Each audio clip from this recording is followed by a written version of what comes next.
119 구급대원들이 긴급히 학교 안으로 들어갑니다. 어제 오전 9시 20분쯤 서울 구로구의 한 고등학교 급식실 증축 공사 현장에서 노동자 2명이 18m 아래로 추락했습니다. 5층 높이에서 사다리차가 작업하다가 추락된 걸로 확인되거든요. 작업자가 추락했다고만 해가지고 구급대가 출동했고요. 심정지 상태에서 병원으로 옮겨졌지만 2명 모두 숨졌습니다. 사고 당시 이들은 사다리차에 작업대가 부착된 고소작업차를 타고 건물 외벽에 패널을 붙이고 있었습니다. 고용노동부 규정대로라면 고소작업대로 작업할 경우 사방으로 난간을 설치해야 하는데 이들이 탑승한 고소작업대엔 한쪽 면에 난간이 없었습니다. 또 안전고리를 걸지 않는 등 안전장치를 착용하지 않은 것으로 파악됐습니다. 예, 안녕하십니까. 이 시간에는 차량 탑재형 고소작업대, 일명 스카이라고 하지요. 그 스카이 추락사고 관련 스카이 조종자의 법적 처벌에 대해서 알아보고자 합니다. 고 대기업 건설사가 안전교육 당시 스카이에서 추락사고가 발생하면 스카이 기사도 처벌을 받을 수 있다는 말을 하였는데 정말 처벌 받을 수 있을까요? 만에 하나 안전 난간대를 설치하지 않은 채 스카이를 타고 작업을 하다가 추락 사망 사고 등이 발생했을 때 사건 조사가 시작되면 건설사는 어떤 조치들을 취할까요? 자신들의 잘못을 낮추기 위한 하나의 조치로서 안전난간을 설치하지 않은 스카이 기사의 잘못이 크다고 말할 수도 있다는 것입니다.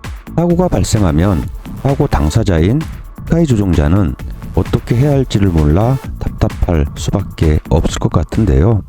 그럴 때 뒷배가 있으면 참 좋겠지요. 가족과 지인 중 업조계에서 일하는 사람이 있다든가 또는 나를 위해서 적극적으로 나서주는 이가 있다면 큰 힘이 될 것입니다. 저 같은 경우는 든든한 뒷배가 있는데요. 바로 노동조합입니다. 제가 소속되어 있는 노동조합은 민주노총 산하에 있는 전국 건설노동조합인데 조합원은 약 8만여 명 정도입니다. 여러분들은 건설노조를 어떻게 생각하고 있나요? 윤석열 씨가 건설노조를 두고 조폭도 아닌 범폭이니 뭐니 하면서 몰아가니까 조금은 거부감이 있을 것 같은데요.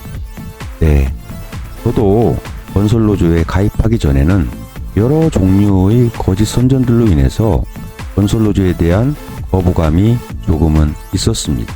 그런데 우연한 기회로 건설노조에 가입을 하게 되었고 9년이라는 시간이 흘렀는데요. 지금까지 건설노조는 저에게 든든한 뒷배가 되어 주었습니다. 여러분들도 건설노조의 일원이 되어 보십시오. 큰 힘이 될 것이라고 믿습니다. 자, 그럼 한번 볼까요? 안전난간이 설치되지 않은 상태에서 작업 중 작업자가 추락하여 사망에 이르게 되면 스카이 기사는 정말 처벌을 피할 수 없을까요?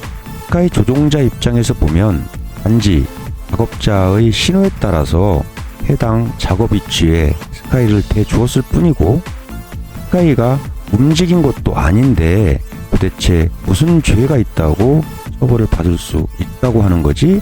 이렇게 생각할 수 있습니다.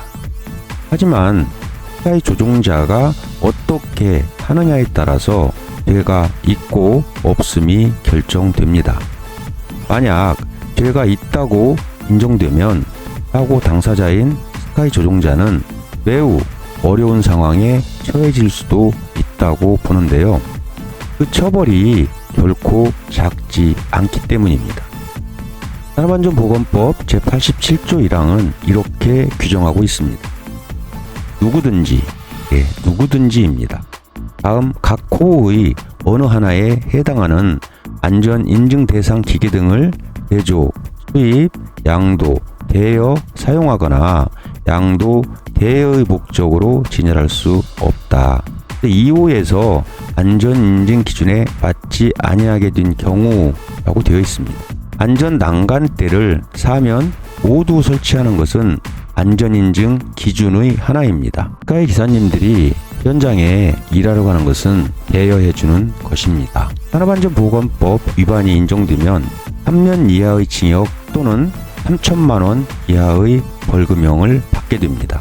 산업안전보건법 87조를 위반하여 안전난간을 설치하지 않고 작업하는 것이 적발되면 사고가 발생하지 않았다 해도 처벌받습니다. 실제 처벌받은 스카이 조종자들이 많습니다. 안전난간을 반드시 설치하고 작업을 해야 하지만 부득이하게 안전난간을 해체해야 하는 작업들이 현장에는 많습니다. 무거운 유리 작업, 돌 작업, 판넬 작업 등등 많지요. 그러다 보니 안전난간을 설치하지 않고 작업을 하는 것이 일상화되어 있는 게 대한민국의 스카이 작업 현실입니다. 그래서 스카이 기사들이 안전난간을 가지고 다니지 않는 경우가 많습니다. 만에 하나 사고가 발생했을 때 스카이 조종자가 처벌받지 않으려면 이렇게 해야 합니다. 안전장치를 임의로 해제하지 말아야 하고 산업안전보건법 제87조 1항에 근거해서 안전난간을 반드시 차량에 싣고 다녀야 한다는 것입니다.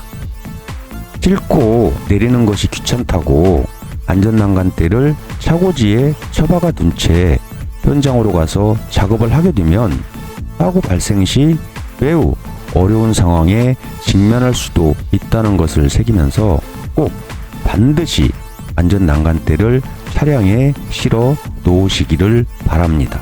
이렇게 한다면 작업 현장에서 안전난간을 설치하고 안 하고는 현장 작업 상황에 따라서 현장의 안전과 공사부가 판단하는 것으로 스카이 조종자는 처벌을 면하게 될 수 있다는 것입니다.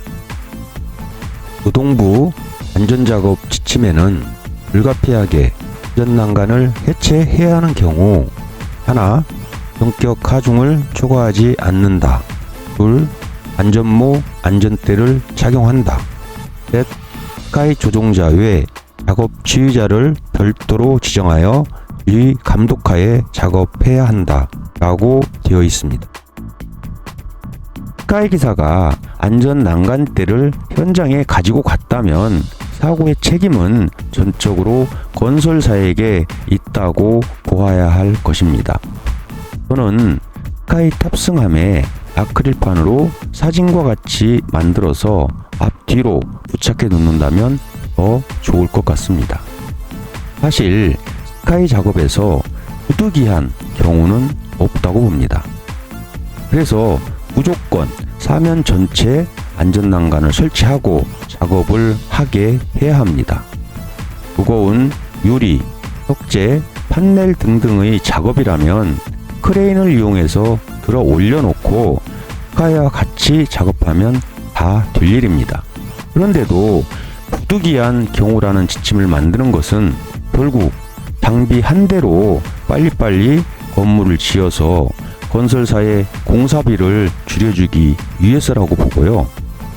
건설사 돈 벌어주기 위해서 노동자의 생명을 담보로 불가피한 또는 부득이한 일하는 시스템을 만들었다고 봅니다. 모쪼록 스카이를 조종하시는 모든 분들 사고 없는 작업이 되시길 진심으로 바라겠습니다.